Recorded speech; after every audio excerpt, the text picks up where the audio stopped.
Hi friends, welcome to Veti Samayal. இன்னைக்கு நம்ம சேனல்ல பார்க்க போற ரெசிபி வந்து கோவிடுக்காக ஒரு கசாயம் பண்ண போறேன். சோ இந்த கசாயம் வந்து கோவிட்ல இருக்கவங்களும் சரி கோவிட் வராம தடுக்கிறதுக்கும் இந்த கசாயம் வந்து ரொம்ப ஹெல்ப்ஃபுல்லா இருக்கும்.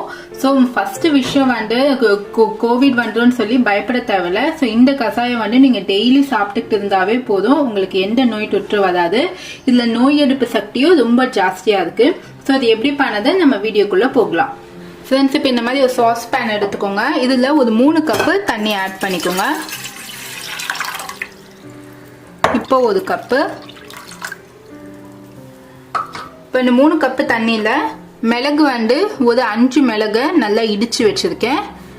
அடுத்தது சோம்பு வந்து ஒரு 1/4 டீஸ்பூன், ஓமம் வந்து ஒரு 1/4 டீஸ்பூன், சீரகம் ஒரு 1/2 டீஸ்பூன், முழு தனியா வந்து ஒரு 1 டீஸ்பூன், இஞ்சி ஒரு சின்ன சைஸ் இஞ்சியை நல்லா இடிச்சு வச்சிருக்கேன்.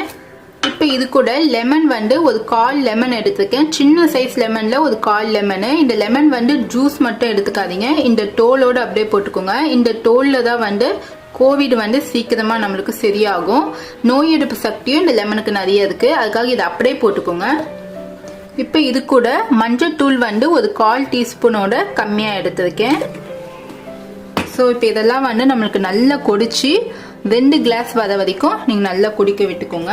அப்போ தான் வந்து நம்ம போட்ட இன்க்ரீடியன்ஸோட எசன்ஸ் எல்லாமே இந்த தண்ணியில் இறங்கியிருக்கும். இப்போ நம்ம ஸ்டவ் ஆன் பண்ணிக்கலாம்.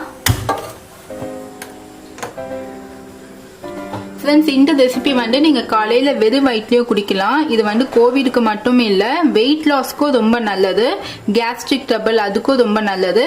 அதே போல் நம்ம போட்டிருக்க எல்லா இன்க்ரீடியன்ஸ்லேயும் நோய் எதிர்ப்பு சக்தியும் நமக்கு நல்லா இதுவாகும். ஸோ அதனால நல்லா கொதிக்க வச்சு நீங்கள் பிரேக்ஃபாஸ்ட்டுக்கு முன்னாடியும் நீங்கள் சாப்பிடலாம். அப்படி இல்லைன்னா நீங்கள் ஈவினிங் டைமில் கூட இந்த கசாயம் எடுத்துக்கலாம்.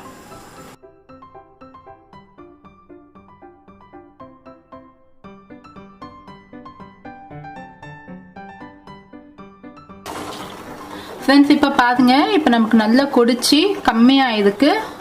முன்னாடி நம்ம தண்ணி ஊட்டினதுக்கும் இப்போ நல்லா சுண்டி வந்ததுக்கு. இப்போ இந்த ஸ்டேஜில் ஆஃப் பண்ணிடலாம். இப்போ இதை நம்ம நல்லா வடிகட்டிக்கலாம்.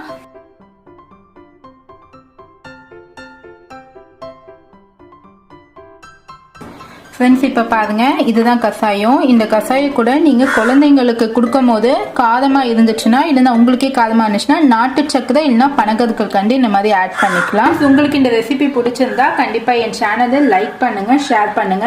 இது கண்டிப்பாக நீங்கள் டெய்லி வந்து இதை குடிங்க. கொரோனா இருக்கிறவங்களும் சரி வராமல் இருக்கிறதுக்கும் தடுக்கும். சுவையான உணவு தான் ஆரோக்கியமான வாழ்வு. தேங்க்யூ.